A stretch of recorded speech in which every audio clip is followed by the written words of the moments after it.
ಕೇವಲ ₹99ಗಳಲ್ಲಿ ಆರಂಭದ ಅತ್ಯಾಧುನಿಕ ಟ್ರೆಂಡಿಂಗ್ ವಸ್ತ್ರಗಳನ್ನು ಕೊಡುವ ದಿ ಚೆನ್ನೈ ಶಾಪಿಂಗ್ ಮಾಲ್ ಈಗ ನಮ್ಮ ರಾಯಚೂರು ಮಹಾನಗರದಲ್ಲಿ. ಮಾರ್ಚ್ 8ರಂದು ಪ್ರಮುಖ ಸಿನಿ ತಾರೆಗಳು ಕೀರ್ತಿ ಸುರೇಶ್ ಮತ್ತು ನಿಶ್ವಿಕಾ ನಾಯ್ಡು ಅವರ ಹಸ್ತಗಳಿಂದ ಅದ್ದೂರಿ ಆರಂಭ. ತೆಲಂಗಾಣ, ಆಂಧ್ರಪ್ರದೇಶ್, ಮಹಾರಾಷ್ಟ್ರಗಳಲ್ಲಿ ನಂಬರ್ 1 ಫ್ಯಾಷನ್ ಮಾಲ್ ಈಗ ನಮ್ಮ ರಾಯಚೂರು ಮಹಾನಗರದಲ್ಲಿ. ತಪ್ಪದೇ ಸಂದರ್ಶಿಸಿ the Chennai shopping mall, station road, public gardens ಎದುರೇ, ರಾಯಚೂರು. ನಮಸ್ಕಾರ, ಮೇಘ ವಾರ್ತೆಗಳಿಗೆ ಸ್ವಾಗತ. ಮುಖ್ಯಾಂಶಗಳು: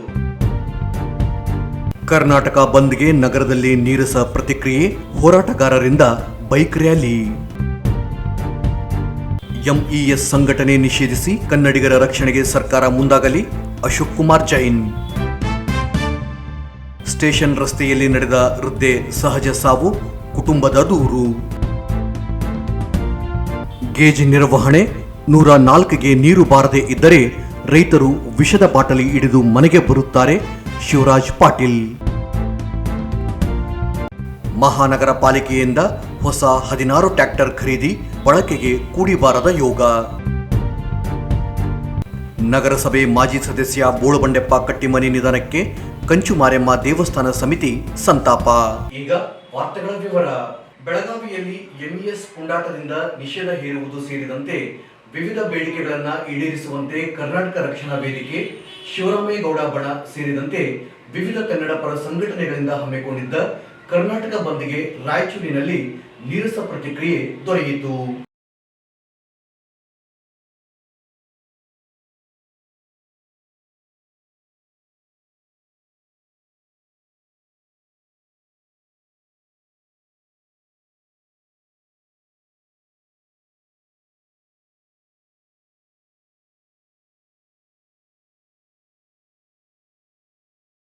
ನಗರದ ಉಸ್ಮಾನಿಯಾ ತರಕಾರಿ ಮಾರುಕಟ್ಟೆ, ಪೆಟ್ರೋಲ್ ಬಂಕ್ ಸೇರಿದಂತೆ ಕೆಲವು ಬಟ್ಟೆ ಅಂಗಡಿಗಳು ಬಂದ್ ಆಗಿರುವುದು ಬಿಟ್ಟರೆ ಉಳಿದ ವ್ಯಾಪಾರ ವಹಿವಾಟು, ಬಸ್ ಸಂಚಾರ, ಆಟೋ ಸಂಚಾರ ಯಥಾರೀತಿಯಾಗಿ ಮುಂದುವರಿಯಿತು. ಕರ್ನಾಟಕ ರಕ್ಷಣಾ ವೇದಿಕೆ, ಸುವರ್ಣ ಕರ್ನಾಟಕ ರಕ್ಷಣಾ ಸೇನೆ, ಎಸ್ಡಿಪಿಐ ರಾಯಚೂರು ತಾಲೂಕು ಕನ್ನಡ ಸಾಹಿತ್ಯ ಪರಿಷತ್ತು, ಉಸ್ಮಾನಿಯಾ ತರಕಾರಿ ಮಾರುಕಟ್ಟೆ, ಕನ್ನಡ ಮಿತ್ರಕೂಟ, ಜನಸಂಗ್ರಾಮ್ ಪರಿಷತ್ತು, ಕನ್ನಡ ಸೇನೆ ಕರ್ನಾಟಕ, ಸೂರ್ಯೋದಯ ವಾಕಿಂಗ್ ಕ್ಲಬ್, ಜಿಲ್ಲಾ ಏಮ್ಸ್ ಹೋರಾಟ ಸಮಿತಿ, ಬಹುಜನ ಸಮಾಜ ಪಕ್ಷ, ಹೈದರಾಬಾದ್ ಕರ್ನಾಟಕ ಜನಾಂದೋಲನ ಕೇಂದ್ರ, ಕನ್ನಡ ಕ್ರಿಯಾ ಸಮಿತಿ, ಛತ್ರಪತಿ ಮಹಾರಾಜ್ ಯುವ ಸೇನೆ, ಅಖಂಡ ಕರ್ನಾಟಕ ರಕ್ಷಣಾ ಸಮಿತಿ, ಎಂ ಈರಣ್ಣ ತರಕಾರಿ ಮಾರುಕಟ್ಟೆ, ಅಖಿಲ ಕರ್ನಾಟಕ ಭ್ರಷ್ಟಾಚಾರ ನಿರ್ಮೂಲನ ರೈತ ಸಂಘಗಳು ಸೇರಿದಂತೆ ವಿವಿಧ ಸಂಘಟನೆಗಳು ಬಂದ್ಗೆ ಬೆಂಬಲಿಸಿದವು.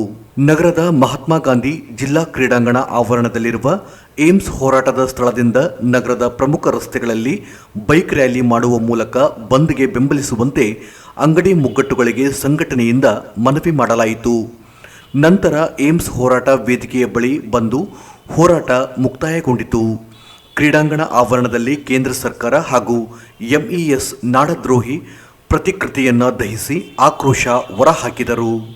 ರಾಯಚೂರಿಗೆ ಏಮ್ಸ್ ಮಂಜೂರು ಮಾಡಬೇಕು, ಇಡೀ ರಾಜ್ಯದ ಗಡಿನಾಡುಗಳನ್ನು ಅಭಿವೃದ್ಧಿಪಡಿಸಬೇಕು, ಎಂಇಎಸ್ ನಿಷೇಧ ಮಾಡುವ ಮೂಲಕ ಬೆಳಗಾವಿಯನ್ನು ಉಳಿಸಬೇಕು, ಶಿವಸೇನೆ ಮತ್ತು ಎಂಇಎಸ್ ಪುಂಡರನ್ನು ಗಡೀಪಾರು ಮಾಡಬೇಕು, ಬೆಳಗಾವಿ ಜಿಲ್ಲೆಯಲ್ಲಿ ಅಧಿಕಾರದಲ್ಲಿರುವ ಎಲ್ಲ ರಾಜಕಾರಣಿಗಳು ರಾಜೀನಾಮೆ ನೀಡಬೇಕು, ಬೆಳಗಾವಿಯಲ್ಲಿ ನಿರ್ಮಿಸಲಾದ ಸಂಭಾಜಿ ಪ್ರತಿಮೆಯನ್ನು ತೆರವುಗೊಳಿಸಬೇಕು, ಕನ್ನಡದ ಕಂಡಕ್ಟರ್ ಮೇಲೆ ದಾಳಿ ಮಾಡಿದವರಿಗೆ ಶಿಕ್ಷೆ ಆಗಬೇಕು, ಮಹದಾಯಿ, ಕಳಸಾ ಬಂಡೂರಿ, ಮೇಕೆದಾಟು ಯೋಜನೆಯನ್ನು ಜಾರಿಗೊಳಿಸಬೇಕು ಎಂದು ಒತ್ತಾಯಿಸಿದರು.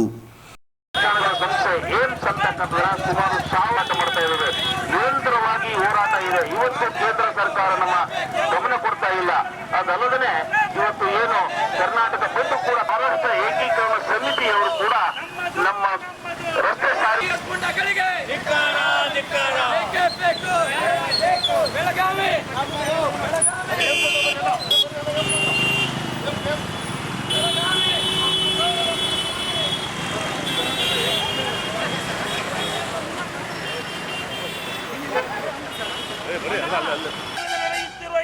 ಹೋರಾಟಕ್ಕೆ 3 ವರ್ಷ ಸಮೀಪಿಸಿದ ಈ ಹೋರಾಟಕ್ಕೆ ಕಡೆಗಣಿಸಿರುವ ಕೇಂದ್ರ ಸರ್ಕಾರಕ್ಕೆ, ಕಡೆಗಣಿಸಿರುವ ಮೋದಿ ಸರ್ಕಾರಕ್ಕೆ, ಕಡೆಗಣಿಸಿರುವ ಮೋದಿ ಸರ್ಕಾರಕ್ಕೆ, ಕೇಂದ್ರ ಸರ್ಕಾರಕ್ಕೆ, ಕನ್ನಡಿಗರಿಗೆ ಕರ್ನಾಟಕದಲ್ಲಿ ಉದ್ಯೋಗ ನೀಡಲೇಬೇಕು. ಎಂಇಎಸ್ ನಾಡ ದ್ರೋಹಿಗಳಿಗೆ ಗಡೀಪಾರ್ ಮಾಡಲೇಬೇಕು. ನಮ್ಮದು ನಮ್ಮದು ಯೋಜನೆ ಜಾರಿಯಾಗಲೇಬೇಕು. ಜಾರಿಯಾಗಲೇಬೇಕು. ಮೇಕೆದಾಟು ಕುಡಿಯ ನೀರು ಯೋಜನೆ ಜಾರಿಯಾಗಲೇಬೇಕು. ಮೆಟ್ರೋದಲ್ಲಿ ದರ ಕಡಿಮೆ ಮಾಡಲೇಬೇಕು. ಬೇಕೇ ಬೇಕು. ಬೇಕೇ ಸರ್ಕಾರ ನೀವು ಬೇಕೇ ಬೇಕು. ಬೇಕೇ ಬೇಕು.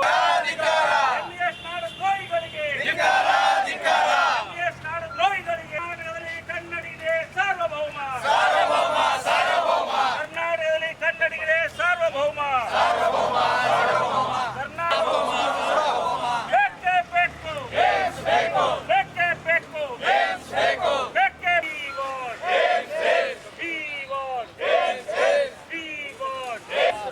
ಬೇಕೇ ಬೇಕು. ಕರ್ನಾಟಕ ಬಂದ್. ಎಂಇಎಸ್ ಗುಂಡಗಳಿಗೆ, ಶಿವಸೇನಾ ಗುಂಡಗಳಿಗೆ, ಶಿವಸೇನಾ ಗುಂಡಗಳಿಗೆ.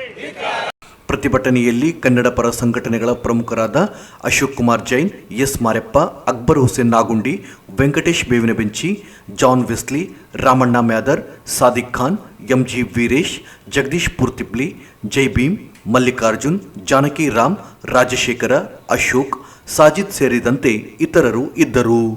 ಜಿಲ್ಲೆಯಲ್ಲಿ 1,000ಕ್ಕೂ ಹೆಚ್ಚಿನ ದಿನಗಳಿಂದ ಏಮ್ಸ್ಗಾಗಿ ಹೋರಾಟ ನಡೆಯುತ್ತಿದ್ದು, ಇದಲ್ಲದೆ ಬೆಳಗಾವಿಯಲ್ಲಿ ಎಂಇಎಸ್ ಪುಂಡಾಟವು ಅತಿರೇಕಕ್ಕೆ ತಲುಪಿದ್ದು, ಜೊತೆಗೆ ರಾಜ್ಯಕ್ಕೆ ಕೇಂದ್ರ ಮತ್ತು ರಾಜ್ಯ ಸರ್ಕಾರಗಳು ಯೋಜನೆಗಳನ್ನು ನೀಡುವಲ್ಲಿ ತೋರುತ್ತಿರುವ ನಿರ್ಲಕ್ಷ್ಯತನವನ್ನು ಖಂಡಿಸಿ ಕರ್ನಾಟಕ ಬಂದ್ ಹೋರಾಟ ಹಮ್ಮಿಕೊಳ್ಳಲಾಗಿದೆ ಎಂದು ಕರ್ನಾಟಕ ರಕ್ಷಣಾ ವೇದಿಕೆಯ ಜಿಲ್ಲಾ ಅಧ್ಯಕ್ಷ ಅಶೋಕ್ ಕುಮಾರ್ ಜೈನ್ ಹೇಳಿದರು.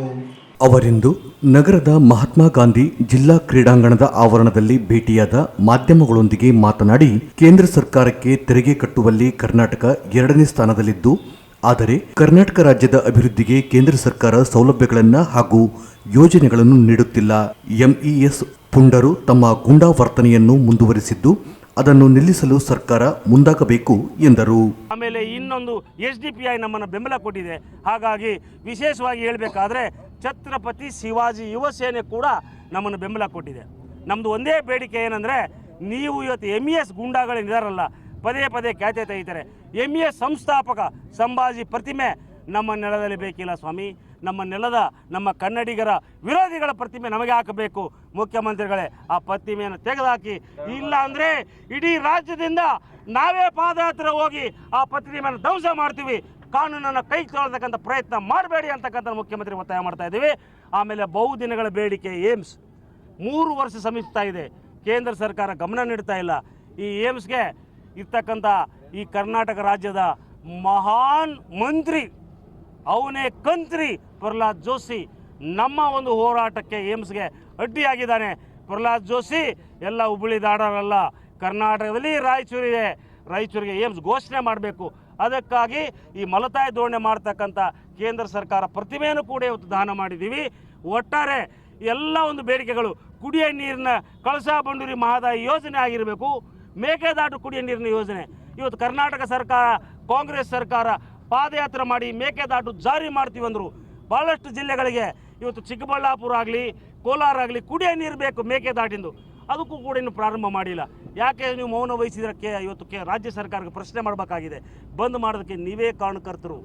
ಅದಲ್ಲದೆ ಇವತ್ತು ಕರ್ನಾಟಕದಲ್ಲಿ ಕನ್ನಡಿಗನೇ ಉದ್ಯೋಗ ಕೊಡಬೇಕು, ಅದೊಂದು ದೊಡ್ಡ ನಮ್ಮ ಒಂದು ಬೇಡಿಕೆ ಇದೆ. ಕರ್ನಾಟಕದಲ್ಲಿ ಕನ್ನಡಿಗನ ಉದ್ಯೋಗ ಕೊಡಬೇಕು. ಆಮೇಲೆ ಈ ಗಡಿ ಭಾಗಗಳು ಅಭಿವೃದ್ಧಿ ಆಗಬೇಕು, ಕಲ್ಯಾಣ ಕರ್ನಾಟಕ ಅಭಿವೃದ್ಧಿ ಆಗಬೇಕು. ಒಟ್ಟಾರೆ ಹಲವಾರು ಬೇಡಿಕೆಗಳನ್ನು ಸಾಮಾನ್ಯ ಮುಖ್ಯಮಂತ್ರಿಗಳಿಗೆ, ಜಿಲ್ಲಾಧಿಕಾರಿಗಳಿಂದ ಮನವಿ ಸಲ್ಲಿಸಿ ಇವತ್ತು ಹೋರಾಟವನ್ನು ಮಾಡಿದ್ದೇವೆ. ಸರ್, ಪ್ರತಿಭಟನೆ ಮಾಡಿದ್ದು ಒಂದು MES ನಾಡದ್ರೋಹಿಗಳದು, ಇನ್ನೊಂದು ಕೇಂದ್ರ ಸರ್ಕಾರ 2 ಪ್ರತಿಮೆಗಳನ್ನು ದಹನ ಮಾಡಿದ್ದೀವಿ. ಇವತ್ತು ಆ ಪ್ರತಿಮೆಗಳು ದಹನ ಮಾಡಿ ನಮ್ಮ ಆಕ್ರೋಶವನ್ನು ತೋರಿಸಿದ್ದೀವಿ. ಈ ಸಂದರ್ಭದಲ್ಲಿ ಪ್ರಮುಖರಾದ Ashok Kumar Jain, S Mareppa, Akbar Hussain Nagundi, Venkatesh Bevinabenchi, John Wesley, Ramanna Myadar, Sadiq Khan, MG Veeresh, Jagadish Poortipli, Jai Bhim, Mallikarjuna, Janaki Ram, Rajashekara, Ashok, Sajid ಇದ್ದರು. ಗೇಜ್ ನಿರ್ವಹಣೆ, ರೈತರು ವಿಷ ಕುಡಿದು ಮನೆಗೆ ಬರುತ್ತಾರೆ. ಡಾಕ್ಟರ್ ಶಿವರಾಜ್ ಪಾಟೀಲ್. ಗೇಜ್ ನಿರ್ವಹಣೆಯಾಗದೇ ಇರುವುದರಿಂದ ರೈತರು ವಿಷದ ಬಾಟಲಿ ಒಡೆದು ಮನೆಗೆ ಬರುತ್ತಾರೆ. ಯಾರು ಉತ್ತರ ಕೊಡಬೇಕು ಎಂದು ಶಾಸಕ ಶಿವರಾಜ್ ಪಾಟೀಲ್ ಅವರು ಅಧಿಕಾರಿಗಳ ವಿರುದ್ಧ ಗರಂ ಆದರು. ಮುನಿರಾಬಾದ್ನಲ್ಲಿ ನಡೆದ ತುಂಗಭದ್ರಾ ಸಲಹಾ ಸಮಿತಿಯಲ್ಲಿ ಹಿಂಗಾರು ಹಂಗಾಮಿನಲ್ಲಿ ಬೆಳೆದು ನಿಂತ ಬೆಳೆಗಳಿಗೆ ನೀರು ಒದಗಿಸುವ ಕುರಿತು 123ನೇ ತುರ್ತು ನೀರಾವರಿ ಸಲಹಾ ಸಮಿತಿ ಸಭೆಯಲ್ಲಿ ಅಧಿಕಾರಿಗಳ ವಿರುದ್ಧ ಹರಿಹಾಯ್ದರು. ಕುಡಿಯುವ ನೀರಿನ ಜೊತೆಗೆ ಬೆಳೆಗಳಿಗೂ ನೀರು ಹರಿಸಬೇಕು. ತುಂಗಭದ್ರಾ ಎಡದಂಡೆ ಕೊನೆ ಭಾಗದ 104ಗೆ ನೀರು ಬದಲು ಗೇಜ್ ನಿರ್ವಹಣೆ ಮಾಡಬೇಕು. ಈ ಹಿಂದೆ ಮಳೆಗಾಲದಲ್ಲಿಯೂ ನೀರು ಕೊಟ್ಟಿಲ್ಲ. ರಾಯಚೂರು ಎಂದರೆ ಯಾಕೆ ಈ ತಾರತಮ್ಯ? ರಾಯಚೂರಿಗೆ ನೀರು ಕೊಡಕ್ಕೆ ಆಗಲ್ಲ ಎಂದು ತೆಗೆದುಹಾಕಿ ಎಂದು ಅಧಿಕಾರಿಗಳು ವಿರುದ್ಧ ಗುಡುಗಿದರು. ಸಿಂಧನೂರಿನ ಮೈಲ್ 47ಕ್ಕೆ 1 ಫೀಟ್ ನೀರಿನ ವ್ಯತ್ಯಾಸವಾದರೆ 104ರಲ್ಲಿ ಅಜಗಜಾಂತರ ವ್ಯತ್ಯಾಸವಾಗಿದೆ. ಮೈಲ್ 47ಕ್ಕೆ ನೀರು ಬರದೇ ಇದ್ದರೆ 104ಕ್ಕೆ ಹೇಗೆ ಬರಲು ಸಾಧ್ಯ? ಅಧಿಕಾರಿಗಳೇ ಉತ್ತರ ನೀಡಬೇಕು ಎಂದು ಪಟ್ಟು ಹಿಡಿದರು. ಕಳೆದ 3 ತಿಂಗಳಲ್ಲಿ 2.5 ಫೀಟ್ ನೀರು ಬರುತ್ತಿಲ್ಲ. ಜನರು ಹೇಗೆ ಬದುಕಬೇಕು? ಜೊತೆಗೆ ಗಣೇಕಲ್ ಜಲಾಶಯದಲ್ಲಿ ಹೂಳು ತುಂಬಿದೆ. ಲಿಸ್ಟ್ ಇರಿಗೇಷನ್ ಆರಂಭಕ್ಕೆ ಬಿಲ್ ಬಾಕಿ ಇದೆ. ಅದು ಈಗ ತಾನೇ ಆಗಿದೆ. ಐಸಿಸಿ ಸಭೆಯಲ್ಲಿ ರಾಯಚೂರಿಗೆ ನೀರು ಒದಗಿಸಿಕೊಡಬೇಕು. ಹೇಗೆ ಎಂಬುದು ನೀವೇ ನಿರ್ವಹಿಸಿ. 3500 ಕ್ಯೂಸೆಕ್ ನಮ್ಮ ಪಾಲಿನ ನೀರು ಕೊಡಲು ಮೀನಾಮೇಷ ಎಣಿಸುತ್ತೀರಿ. ಇದು ಯಾವ ನ್ಯಾಯ ಎಂದು ಪ್ರಶ್ನಿಸಿದರು. ಕೊನೆ ಭಾಗಕ್ಕೆ ನೀರು ಒದಗಿಸಿಕೊಡೋಕೆ ಆಗಿಲ್ಲ. ರೈತರು ಮನೆಗೆ ವಿಷದ ಬಾಟಲಿ ಹಿಡಿದು ಬರುತ್ತಾರೆ. ಯಾರು ಉತ್ತರ ನೀಡಬೇಕು? ಜಿಲ್ಲಾಧಿಕಾರಿಗಳು ಇದ್ದಾರೆ, ಅವರನ್ನು ಕೇಳಬೇಕು. ಕುಡಿಯುವ ನೀರಿನ ಜೊತೆಗೆ ಬೆಳೆಗಳಿಗೆ ನೀರು ಒದಗಿಸಿಕೊಡಬೇಕು ಎಂದರು.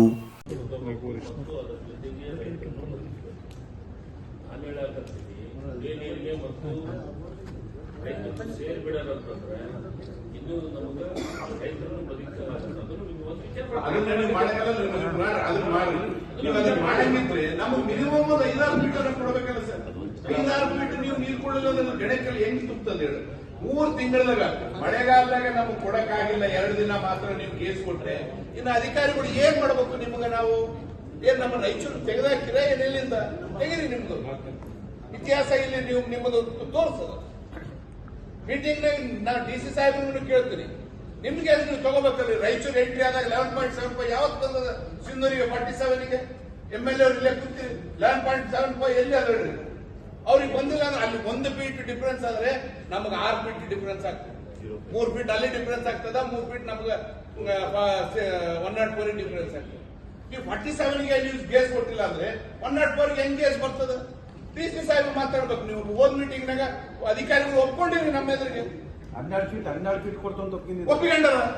1 ದಿನ ಬಂದದ ನೋಡಿ, 2 ದಿನ ಬಂದದ. 1 ದಿನ 4 ಫೀಟ್ ಬಂದದ, 1 ದಿನ 3 ತಿಂಗಳದಾಗ ನಮ್ಗೆ 2.5 ಫೀಟ್ ಕ್ರಾಸ್ ಆಗಿಲ್ಲ ಅಂದ್ರೆ ನಾವ್ ಹೆಂಗೆ ಜೀವನ ಮಾಡಕ್ ಆಗ್ತದೆ? ಅದು ಬೇರೆ ಗಣೇಕಲ್ ರಿಸರ್ವಾಯರ್ ನಲ್ಲಿ ಶಿಲ್ಟ್ ತುಂಬಿಕೊಂಡ ಆ ಲಿಫ್ಟ್ ಇರಿಗೇಷನ್ ಸ್ಕೀಮ್ ಆನ್ ಮಾಡ್ತಾ ಇಲ್ಲ ಕಾಂಟ್ರಾಕ್ಟ್. ಇದನ್ನ ಯಾರು ಹೇಳ್ಬೇಕು? ಪೇಮೆಂಟ್ ಮಾಡಿಲ್ಲ ಬಿಲ್ ಅಂತ ಹೇಳಿ ಮೊನ್ನೆ ಮಾಡಿದ್ರಿ. ಮತ್ತೆ ಮೊನ್ನೆ ಮಾಡಿದ್ಮೇಲೆ ಎಲ್ಲ ಮಾತಾಡಿ ಇರಿಗೇಷನ್ ಸೆಕ್ರೆಟರಿಗೆ ಅದಕ್ಕೆ ತಂದ್ಮೇಲೆ DC ಸಾಹೇಬ್ ಹೇಳಿ, ಸೆಕ್ರೆಟರಿ ಅವ್ರು ಹೇಳಿ, ಎಲ್ಲರೂ ಹೇಳಿ ಟೈಟ್ ಮಾಡಿಸಿದ್ರು. ಯಾರಿಗೆ ಹೇಳ್ಬೇಕು ಇದನ್ನ ನಾವು? ನೀವು ICCಗೆ ನಮಗೆ ರಾಯಚೂರು ತಾಲೂಕು ನ್ಯಾಯ ಕೊಡಲಿಲ್ಲ. ಮಾನ್ವಿ ತಾಲೂಕು ಮಾನ್ವಿಗೆ ಅವಾಗ ನೀವು ಬಂದವ್ರಿ. ಮತ್ತೆ ಹೇಳ್ರಿ ಸರ್, ನೀವು ಅಲ್ಲ 3800 ಎಂದು ಕೊಟ್ಟರು ಹೇಳ್ರಿ? ಕೇಸ್ ಎಂದು ಕೊಟ್ಟಿರಿ? ಎಷ್ಟು ದಿನ ಕೊಟ್ಟಿರಿ? ಅಧಿಕಾರಿಗಳು ನಮ್ಗೆ ಮಾಹಿತಿ ಹೇಳ್ರಿ. 1 ದಿನ 47ಗೆ 1 ದಿನ 11.75 ಬಂದಿಲ್ಲ. ಮಿನಿಮಮ್ ಬರ್ಬೇಕಾದ್ರೆ ಅದನ್ನ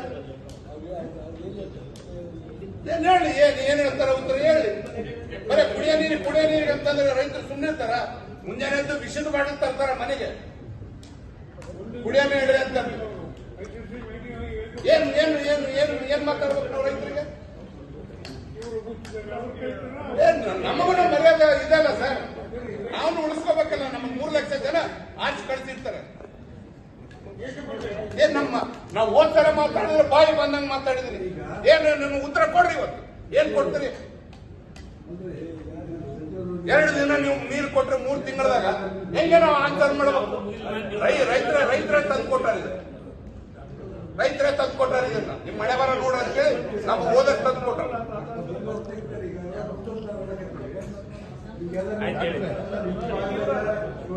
ಸರ್ ಅವ್ರಿಗೆ ಅಧಿಕಾರಿಗಳು ಹೇಳಿ ಸರ್ ಎಷ್ಟು ದಿನ ಕೊಟ್ಟಾರ ಅವ್ರು ಹೇಳಿ, ಹೇಳಿದ ಮೇಲೆ ನಮ್ಮನ್ನು ಮುಗಿಸ್ರಿ.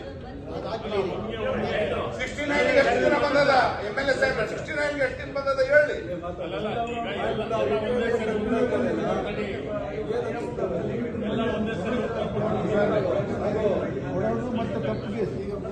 ಮತ್ತೆ ಅದೊಂದು ಇದು ಗೊತ್ತಾಗ್ತದೆ.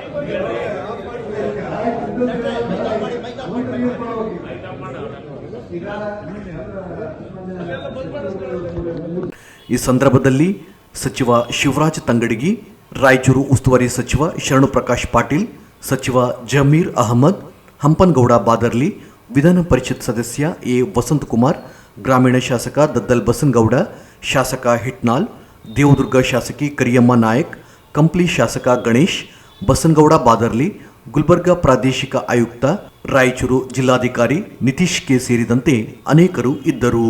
ಈಗ ಜಾಹೀರಾತುಗಳು. ಬಂದಾಯಿತು ಮನ ಮೆಚ್ಚಾಯಿತು ಚೆನ್ನೈ ಶಾಪಿಂಗ್ ಮಾಲ್. ಟ್ರೆಡಿಷನ್ಗೆ ಲೇಟೆಸ್ಟ್ ಫ್ಯಾಷನ್ಗೆ ಚೆನ್ನೈ ಶಾಪಿಂಗ್ ಮಾಲ್. ಯಾವ ಟ್ರೆಂಡು ಬೇಕು ಆ ಟ್ರೆಂಡು, ಮದುವೆ ಶಾಪಿಂಗ್ಗೆ ನಂಬರ್ 1 ನಮ್ಮ ಚೆನ್ನೈ ಶಾಪಿಂಗ್ ಮಾಲ್. ನಮ್ಮ Chennai shopping Chennai shopping mall.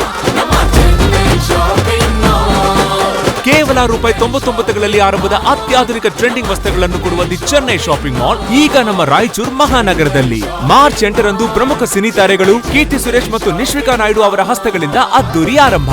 Telangana, Andhra Pradesh, ಮಹಾರಾಷ್ಟ್ರಗಳಲ್ಲಿ ನಂಬರ್ 1 ಫ್ಯಾಷನ್ ಮಾಲ್ ಈಗ ನಮ್ಮ ರಾಯಚೂರು ಮಹಾನಗರದಲ್ಲಿ. ತಪ್ಪದೇ ಸಂದರ್ಶಿಸಿ the Chennai shopping mall, station road, public gardens ಎದುರೇ, ರಾಯಚೂರು. ಜಾಹೀರಾತಿನ ನಂತರ ಪುನಃ ಮೇಘ ವಾರ್ತೆಗಳಿಗೆ ಸ್ವಾಗತ. ನಗರದ ಪ್ರತಿ ವಾರ್ಡ್ಗಳಲ್ಲಿ ಮನೆ ಮನೆಯಿಂದ ಕಸ ಸಂಗ್ರಹಿಸಲು ಕಸ ವಿಲೇವಾರಿ ಟಾಟಾ ಏಸ್ಗಳು ಹಾಗೂ ಟ್ರ್ಯಾಕ್ಟರ್ಗಳನ್ನು ಮಹಾನಗರ ಪಾಲಿಕೆಯಿಂದ ಖರೀದಿಸಲಾಗಿದ್ದು, ಆದರೆ ಟ್ರ್ಯಾಕ್ಟರ್ಗಳು ಮಾತ್ರ ನಗರದ ಮಹಿಳಾ ಸಮಾಜದ ಬಯಲು ರಂಗಮಂದಿರದ ಆವರಣದಲ್ಲಿ ವಿಶ್ರಾಂತಿ ಪಡೆಯುತ್ತಿವೆ. ಪಾಲಿಕೆಯಿಂದ ಸ್ವಚ್ಛ ಭಾರತ್ ಮಿಷನ್ ಯೋಜನೆಯಡಿ ಒಟ್ಟು 16 ಟ್ರ್ಯಾಕ್ಟರ್ಗಳನ್ನು ಖರೀದಿಸಲಾಗಿದ್ದು, ತಲಾ ಒಂದು ಟ್ರ್ಯಾಕ್ಟರ್ ಅನ್ನು 11.50 ಲಕ್ಷ ರೂಪಾಯಿ ವೆಚ್ಚದಲ್ಲಿ ಖರೀದಿಸಲಾಗಿದ್ದು, ಆದರೆ ಚಾಲಕರು ಮತ್ತು ಇತರೆ ಮಾನವ ಸಂಪನ್ಮೂಲಗಳಿಲ್ಲದ ಕಾರಣ ಟ್ರ್ಯಾಕ್ಟರ್ಗಳು ಬಳಕೆಯಾಗದೆ ನಿಂತಲ್ಲೇ ನಿಂತಿವೆ. ಕೇವಲ ಟ್ರ್ಯಾಕ್ಟರ್ ಮಾತ್ರವಲ್ಲದೆ ಪಾಲಿಕೆಯಿಂದ ಖರೀದಿಸಿದ್ದ ಕಸ ವಿಲೇವಾರಿ ಟಾಟಾ ಏಸ್ ವಾಹನಗಳು ಸಹ ರಾಂಪುರ ಜಲಶುದ್ಧೀಕರಣ ಘಟಕದಲ್ಲಿ ನಿಲ್ಲಿಸಲಾಗಿದ್ದು, ಖರೀದಿಸಿದ ವಾಹನಗಳು ಬಳಕೆಯಾಗದೇ ಇದ್ದಲ್ಲಿ ದುರಸ್ತಿಗೆ ಬರುವ ಸಾಧ್ಯತೆ ಹೆಚ್ಚಾಗಿದೆ. ಕೇವಲ ಖರೀದಿ ಮಾಡಿದ ವಾಹನಗಳನ್ನು ನಿಂತಲ್ಲೇ ನಿಲ್ಲಿಸುವುದರಿಂದ ಆರ್ಥಿಕ ಖರ್ಚು ತೋರಿಸಲಾಗುತ್ತಿದೆಯೇ ಹೊರತು ಆ ವಾಹನಗಳ ಬಳಕೆಯಾಗುತ್ತಿಲ್ಲ ಎಂಬ ಆರೋಪಗಳು ಸಾರ್ವಜನಿಕ ವಲಯಗಳಿಂದ ಕೇಳಿಬರುತ್ತಿವೆ. ಪಾಲಿಕೆಯಿಂದ ಖರೀದಿಸಲಾದ 16 ಟ್ರ್ಯಾಕ್ಟರ್ಗಳ ಪೈಕಿ ಇದೀಗ 11 ಟ್ರ್ಯಾಕ್ಟರ್ಗಳು ಮಹಿಳಾ ಸಮಾಜದ ಆವರಣದಲ್ಲಿ ನಿಂತ ಸ್ಥಿತಿಯಲ್ಲಿ ಕಾಣಸಿಗುತ್ತವೆ. ಪಾಲಿಕೆಯ ಅಧಿಕಾರಿ ಒಬ್ಬರು ನೀಡಿದ ಮಾಹಿತಿ ಅನ್ವಯ ಉಳಿದ 5 ಟ್ರ್ಯಾಕ್ಟರ್ಗಳನ್ನು ವಾರ್ಡ್ಗಳಲ್ಲಿ ಕಸ ಸೇರಿದಂತೆ ಪಾಲಿಕೆಯ ಕಾರ್ಯಗಳಿಗೆ ಬಳಸಲಾಗುತ್ತಿದೆ. ದಿನ ಬಾಡಿಗೆ ಟ್ರ್ಯಾಕ್ಟರ್ಗಳಲ್ಲಿ ಕಸ ವಿಲೇವಾರಿ ಮಾಡಲಾಗುತ್ತಿದ್ದು, ಈಗಲೂ ಬಾಡಿಗೆ ಸಂಸ್ಕೃತಿ ಪಾಲಿಕೆಯಲ್ಲಿ ಮುಂದುವರೆದಿದೆ. ಸ್ವಂತ ವಾಹನಗಳು ಬಂದರೂ ಬಾಡಿಗೆ ವಾಹನಗಳನ್ನು ಕೈಬಿಡಲು ಅಧಿಕಾರಿಗಳು ವಿಳಂಬ ಮಾಡುತ್ತಿರುವರೇ ಎಂಬ ಅನುಮಾನ ಮೂಡುತ್ತಿದೆ. ಸಚಿವರಿಂದ ಉದ್ಘಾಟನೆ ಮಾಡಿಸಬೇಕೆಂಬ ಅಧಿಕಾರಿಗಳ ಆಸೆಯು ಟ್ರ್ಯಾಕ್ಟರ್ಗಳನ್ನು ಉಪಯೋಗಿಸದೇ ಇರುವುದಕ್ಕೆ ಇನ್ನೊಂದು ಕಾರಣ ಎಂದು ಹೇಳಲಾಗಿದೆ. ಏನೇ ಆಗಲಿ, ನಗರಸಭೆಯಿಂದ ಪಾಲಿಕೆಯಾದ ನಂತರ ಯಂತ್ರಗಳ ಖರೀದಿ, ಹೊಸ ಹೊಸ ಯೋಜನೆಗಳು, ವಿನೂತನ ಪ್ರಯತ್ನಗಳು ನಡೆಯುತ್ತಿದ್ದರೂ ಟ್ರ್ಯಾಕ್ಟರ್ಗಳ ನಿರುಪಯುಕ್ತತೆ ಕೆಲವು ವಿಷಯಗಳಲ್ಲಿ ಅಧಿಕಾರಿಗಳು ತೋರುವ ನಿರ್ಲಕ್ಷ್ಯತೆಗೆ ಸಾಕ್ಷಿಯಾಗಿದೆ. ಮಾರ್ಚ್ 18ರಂದು ಮಹಾನಗರ ಪಾಲಿಕೆಯಲ್ಲಿ ನಡೆದ ಸಾಮಾನ್ಯ ಸಭೆಯಲ್ಲಿ ಕಚೇರಿ ವಿಭಾಗಕ್ಕೆ ಸಂಬಂಧಿಸಿದಂತೆ ಮಹಾನಗರ ಪಾಲಿಕೆಯಾಗಿ ಮೇಲ್ದರ್ಜೆಗೆ ಏರಿದ ಕಾರಣ ಹೆಚ್ಚುವರಿ 136 ಸಿಬ್ಬಂದಿಗಳನ್ನು ನಿಯಮಾನುಸಾರ ನಿಯೋಜನೆ ಮಾಡಿಕೊಳ್ಳಲು ಜಿಲ್ಲಾಧಿಕಾರಿಗಳ ಅನುಮೋದನೆ ಪಡೆದು ಪ್ರಕಟಣೆ ಹೊರಡಿಸಲು ತೀರ್ಮಾನ ಕೈಗೊಳ್ಳಲಾಗಿತ್ತು. ಅದರಂತೆ ತುರ್ತಾಗಿ ಪಾಲಿಕೆಗೆ ಚಾಲಕರನ್ನು ನೇಮಕ ಮಾಡಿಕೊಂಡು ಇರುವ ಟ್ರ್ಯಾಕ್ಟರ್ಗಳನ್ನು ಬಳಕೆ ಮಾಡಿದ್ದಲ್ಲಿ ನಗರದ ಜನರಿಗೆ ಅನುಕೂಲವಾಗಲಿದೆ ಎಂಬುದು ಜನತೆಯ ಆಶಯವಾಗಿದೆ. ನಗರಸಭೆ ಮಾಜಿ ಸದಸ್ಯ ಶ್ರೀ ಕಂಚು ಮಾರಮ್ಮ ದೇವಿ ಜಾತ್ರಾ ಸಮಿತಿ ಅಧ್ಯಕ್ಷ ದಿವಂಗತ ಬೋಳಬಂಡೆಪ್ಪ ಕಟ್ಟಿಮನಿಯವರಿಗೆ ಹರಿಜನವಾಡ ಶ್ರೀ ಕಂಚು ಮಾರಮ್ಮ ದೇವಸ್ಥಾನ ಸಮಿತಿ ವತಿಯಿಂದ ನಗರದ ಡಾಕ್ಟರ್ ಬಾಬು ಜಗಜೀವನ್ ರಾಮ್ ಕಲ್ಯಾಣ ಮಂಟಪದಲ್ಲಿ ಶ್ರದ್ಧಾಂಜಲಿ ಸಭೆ ಹಮ್ಮಿಕೊಳ್ಳಲಾಯಿತು. ದಿವಂಗತ ಬೋಳಬಂಡೆಪ್ಪ ಕಟ್ಟಿಮನಿಯವರ ಭಾವಚಿತ್ರಕ್ಕೆ ಮಾಲಾರ್ಪಣೆ ಮಾಡಿ ಪುಷ್ಪ ನಮನ ಸಲ್ಲಿಸಲಾಯಿತು. ನಂತರ 2 ನಿಮಿಷ ಮೌನಾಚರಣೆ ಮಾಡಿ ದಿವಂಗತರ ಆತ್ಮಕ್ಕೆ ಚಿರಶಾಂತಿ ಸಿಗಲಿ ಎಂದು ಪ್ರಾರ್ಥಿಸಿದರು. ನಗರಸಭೆ ಮಾಜಿ ಸದಸ್ಯ ಪಿ ಯಲ್ಲಪ್ಪ, ಆರ್ಡಿಎ ಸದಸ್ಯ ನರಸಿಂಹಲು ಮಾಡಗಿರಿ, ಮುರಳೀಧರ್ ಕುಲಕರ್ಣಿ, ಪಿ ಚಂದ್ರಶೇಖರ್, ಕೃಷ್ಣ ಕಟ್ಟಿಮನಿ, ಬಿ ರಾಜು, ನರಸಿಂಹಲು ಮೈತ್ರಿಕರ್ ಮಾತನಾಡಿ, ದಿವಂಗತ ಬೋಳಬಂಡೆಪ್ಪ ಕಟ್ಟಿಮನಿ ಅವರು ಸರಳ ಸಜ್ಜನಿಕೆಗೆ ಹೆಸರುವಾಸಿಯಾದವರು, ಕ್ರಿಯಾಶೀಲ ವ್ಯಕ್ತಿತ್ವವುಳ್ಳವರಾಗಿದ್ದರು. ಅನೇಕ ಧಾರ್ಮಿಕ ಕಾರ್ಯಕ್ರಮಗಳಲ್ಲಿ ತಮ್ಮನ್ನು ತಾವು ತೊಡಗಿಸಿಕೊಂಡು ಸೇವೆ ಮಾಡುತ್ತಿದ್ದರು. ಎಲ್ಲ ಸಮುದಾಯದವರೊಂದಿಗೆ ಪರಸ್ಪರ ಅವಿನಾಭಾವ ಸಂಬಂಧ ಹೊಂದಿದ್ದರು. ಇವರ ಆದರ್ಶಗಳು ಈಗಿನ ಯುವ ಪೀಳಿಗೆಗೆ ಅವಶ್ಯಕವಾಗಿದೆ ಎಂದರು.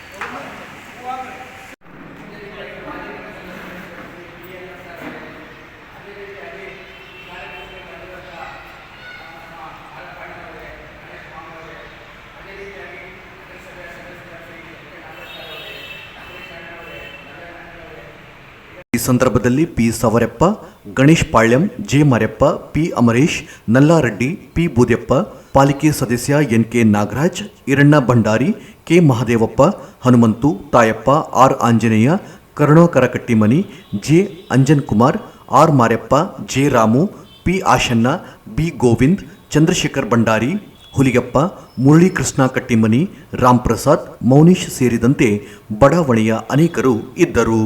ನಗರದ ರೈಲ್ವೆ ಸ್ಟೇಷನ್ ಬಜಾರ್ ವ್ಯಾಪ್ತಿಯಲ್ಲಿ ಗುಡ್ ಶೆಡ್ ಏರಿಯಾದಲ್ಲಿ ಬಹಿರ್ದೆಸೆಗೆಂದು ತೆರಳಿದ ಮಹಿಳೆ ಸಿಮೆಂಟ್ ಚೇಂಬರ್ ಮೇಲೆ ಬಿದ್ದು ಸಾವನ್ನಪ್ಪಿದ ಘಟನೆ ನಿನ್ನೆ ನಡೆದಿದೆ.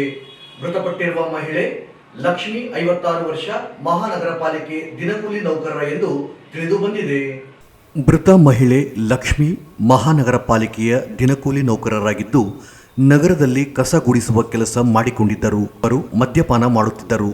ಪ್ರತಿದಿನ ರಾತ್ರಿ ಮದ್ಯಪಾನ ಮಾಡಿ ಮಲಗುತ್ತಿದ್ದು, ಮಾರ್ಚ್ 20ರಂದು ರಾತ್ರಿ 8 ಗಂಟೆಗೆ ಸುಮಾರಿಗೆ ಮೃತ ಲಕ್ಷ್ಮಿಯವರು ತನಗೆ ಮದ್ಯ ತೆಗೆದುಕೊಂಡು ಬರುವುದಾಗಿ ಮನೆಯಲ್ಲಿ ತಿಳಿಸಿ ಹೊರಗೆ ಹೋಗಿದ್ದರು. ರಾತ್ರಿ 10 ಗಂಟೆ 30 ನಿಮಿಷವಾದರೂ ವಾಪಸ್ ಮನೆಗೆ ಬಾರದಿದ್ದರಿಂದ ಮನೆಯ ಸುತ್ತಮುತ್ತಲಿನ ರೈಲ್ವೆ ಸ್ಟೇಷನ್ ಸರ್ಕಲ್, ಇಂದಿರಾನಗರ ಮುಂತಾದ ಕಡೆಗಳಲ್ಲಿ ಹುಡುಕಾಟ ನಡೆಸಿದ್ದರು. ಮಾರ್ಚ್ 21ರಂದು ಬೆಳಗ್ಗೆಯಿಂದ ಹುಡುಕಾಡುತ್ತಿದ್ದಾಗ ಮಧ್ಯಾಹ್ನ 1 ಗಂಟೆ 30 ನಿಮಿಷಕ್ಕೆ ಸುಮಾರಿಗೆ ಗುಡ್ಶೆಡ್ ಏರಿಯಾದ ಮುತ್ಯಾಲಮ್ಮ ಗುಡಿ ಹತ್ತಿರ ರೈಲ್ವೆ ಕ್ವಾರ್ಟರ್ಸ್ ಹತ್ತಿರ ಬಹಿರ್ದೆಸೆಗೆಂದು ಹೋಗಿ ಸಿಮೆಂಟ್ ಚೇಂಬರ್ ಮೇಲೆ ಮಹಿಳೆ ಶವ ಮೃತಪಟ್ಟಿರುವ ಸ್ಥಿತಿಯಲ್ಲಿ ಪತ್ತೆಯಾಗಿದೆ. ಮಧ್ಯಾಹ್ನ 1 ಗಂಟೆ 30 ನಿಮಿಷಕ್ಕೆ ಮದ್ಯದ ಅವಧಿಯಲ್ಲಿ ಮದ್ಯ ಸೇವಿಸಿ ಬಹಿರ್ದೆಸೆಗೆ ಹೋದಾಗಿ ಆಕಸ್ಮಿಕವಾಗಿ ಬಿದ್ದು ಮುಖದಲ್ಲಿ, ಬಾಯಿ ಹಾಗೂ ಮೂಗಿಗೆ ರಕ್ತಗಾಯವಾಗಿದ್ದು ಸ್ಥಳದಲ್ಲಿಯೇ ಮೃತಪಟ್ಟಿದ್ದಾರೆ ಎಂದು ಪಶ್ಚಿಮ ಪೊಲೀಸ್ ಠಾಣೆ ಪೊಲೀಸರು ಮಾಹಿತಿ ನೀಡಿದ್ದಾರೆ. ಈ ಕುರಿತು ಪಶ್ಚಿಮ ಪೊಲೀಸ್ ಠಾಣೆಯಲ್ಲಿ ಪ್ರಕರಣ ದಾಖಲಾಗಿದೆ.